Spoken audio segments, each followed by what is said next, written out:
వ్యవహారాల మీద నా మీద ఏది వాళ్ళకి సాయం చేయమని చెప్పి వాళ్ళు అడుగుతుంటే ఆ సాయం సంగతి పక్కన పెట్టి నన్ను గుమ్మెత్తుకోసేటట్టుగా మాట్లాడారనమాట.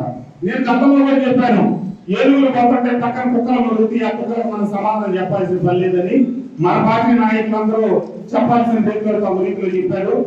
అతని నోరే ఒక పెద్ద మున్సిపాలిటీ డ్రైనేజ్ లాంటిది. అతను చంద్రబాబు నాయుడు గారిని ఉద్దేశించి ఏం మాట్లాడాడో మీ అందరూ తెలుసు, లోకేష్ బాబు గారిని ఉద్దేశించి ఏం మాట్లాడాడో మీ అందరూ విన్నారు. అట్లాగే పవన్ కళ్యాణ్ గారి గురించి ఏం మాట్లాడాడో మీకు తెలుసు, రఘురామకృష్ణరాజు గారి గురించి ఏం మాట్లాడాడో మీ అందరూ తెలుసు.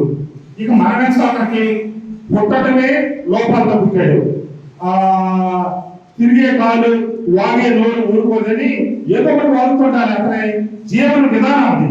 అంతేగాని ఒక హుందాగా బతకటం, ఎదగైనా హుందాగా ప్రవర్తించడం, గౌరవప్రదంగా ఉండటం, గౌరవప్రదంగా మాట్లాడటం ఇవన్నీ తెలియని వ్యక్తి కాబట్టి అతను కుక్కలను పెద్దలు మన తర్వాత అనవసరం.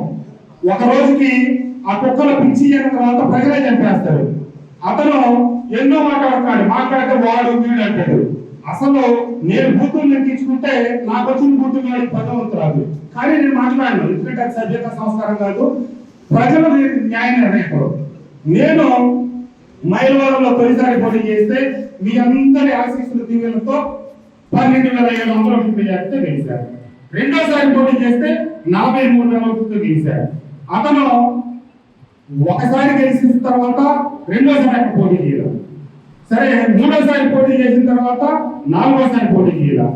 నేను ఈ నియోజకవర్గ చరిత్రలో అత్యధిక మెజారిటీతో గెలిస్తే అతను జిల్లాలో అత్యధిక తేడాతో ఓడిపోయిన వ్యక్తి.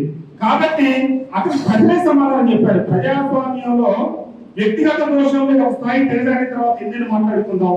కాబట్టి మనం వాళ్ళు వాళ్ళ కర్మ నిర్మాణాత్మకమైన ప్రతిపక్షం ఉంటే వాళ్ళతో కలిసి పనిచేయచ్చు. మన నియోజకవర్గం మంచి ఏంటి, చెడు ఏంటి, భవిష్యత్తు ఏంటి, మన బిడ్డల భవిష్యత్తు ఏంటని ఎంతో కార్యాచరణ చేయొచ్చు. ఆ రకమైన స్థితిగతులు ఉన్నటువంటి వ్యక్తి కాదు కాబట్టి మన పని మందే, అతని పని అతనిదే. కాబట్టి వాటి మనం అర్థం పెడదాం. మన నాయకులందరూ చెప్పాల్సిన రీతిలో గుర్తు చెప్పారు. అయినా సిగ్గులేని జన్మలు, సిగ్గులేని బతుకులు, సిగ్గులేని జీవితాలు, సొంత సామాజిక వర్గం. నేను చివరి దేశంలో రాజకీయాల్లో వైసీపీ నుంచి ఇక పక్కకు వచ్చేసి పోటీ చేయడంలో రాజకీయాలకు దూరం అవుతాను పక్కకు జరిగిన టైంలో ఇక్కడ షిఫ్ట్ ఆపరేటర్ పోస్టులు ఒక్కొక్కటి 6 లక్షల చొప్పున స్వయంగా డబ్బులు తీసుకొని పెద్ద ఆయన నరసింహరావు గారు వాళ్ళు ఒక నా దగ్గర తీసుకొచ్చాడు.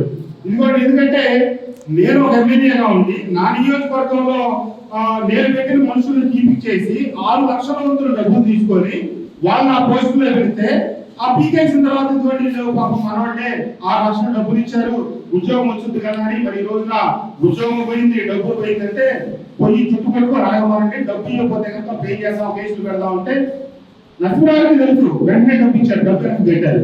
సొంత సామాజిక వర్గం కనుపేదలు వాళ్ళ దగ్గర డబ్బులు తీసుకున్నాడు. అట్లాగే ఈ ఊరికి సంబంధించిన ఎస్సీ మన నర్సయ్య గారు వాళ్ళ అబ్బాయిని నేను పోస్టులో పెట్టిస్తే ఆ పోస్ట్ లో నుంచి అబ్బాయిని తీసేసి ఆ పోస్ట్ కూడా 6 లక్షలకు అమ్ముకున్నాడు.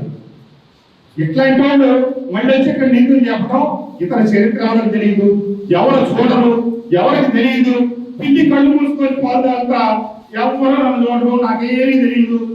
నేను గతంలో ఇచ్చిన సీఎంఆర్ఎఫ్ కాకుండా ఈ 14-15 నెలల కాలంలో 9 కోట్లు దగ్గర సీఎంఆర్ఎఫ్ చెక్కులు ఇచ్చానని చెప్పి నేను చెప్తా ఉన్నా.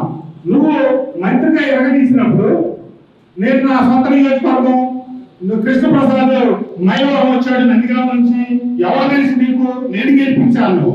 మరి పక్క నియోజకవర్గం నుంచి రావడానికి తప్పు పెట్టింది నువ్వు. మరి నువ్వు పెడలే రకంగా నువ్వు పెడలకి చుట్టాలివా, పెడలేన పుట్టావా, పెడలేన తిరిగావా? అసలు నీది మైలవరం నియోజకవర్గం ఎట్లయింది? మీది జగేపేట నియోజకవర్గం, నవాపేట వెల్లూరు.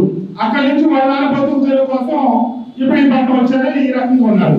కాబట్టి నువ్వు అక్కడ ఏం చేసావు? మంత్రి, రాష్ట్ర స్థాయిలో మంత్రి అయ్యేందుకు ఒక అవకాశం వచ్చింది. మైలవరం నియోజకవర్గంలో ఎన్నో సంవత్సరాలు బట్టి నేను నంటి పెట్టుకోవడం కూడా నువ్వేం సాయం చేసావు? నీ సొంత సామాజిక వర్గానికి నువ్వేం చేసావు? చేసిన మేలేంటంటే ఈ 6 లక్షలు తీసుకొని ఉద్యోగం ఇవ్వడం. కాబట్టి ఎవరి నైజం ఏంటో, ఎవరి వ్యవహారం ఏంటో మళ్ళా సవాళ్ళు వేయటం, నువ్వు అక్కడ బయలువారి నుంచి నదిగా నుంచి మైలవరం వచ్చావటం, రాట మీద నేను తప్పులాగా మాట్లాడటం, మరి నన్ను ఏదైతే చూపించేటప్పుడు ఇట్లా పెట్టి మిగతా 4 ఏళ్ళు నేను చూపిస్తే నువ్వు పెట్టినట్టు పోయావు 2 సార్లు. కాబట్టి ప్రజాస్వామ్యంలో ఎవరెక్కడికైనా వెళ్తారు, ఎక్కడి నుంచి ఎక్కడికైనా పోటీ చేస్తారు, ప్రజల ఆశీస్సులు ప్రజల మద్దతు గెలుస్తారనే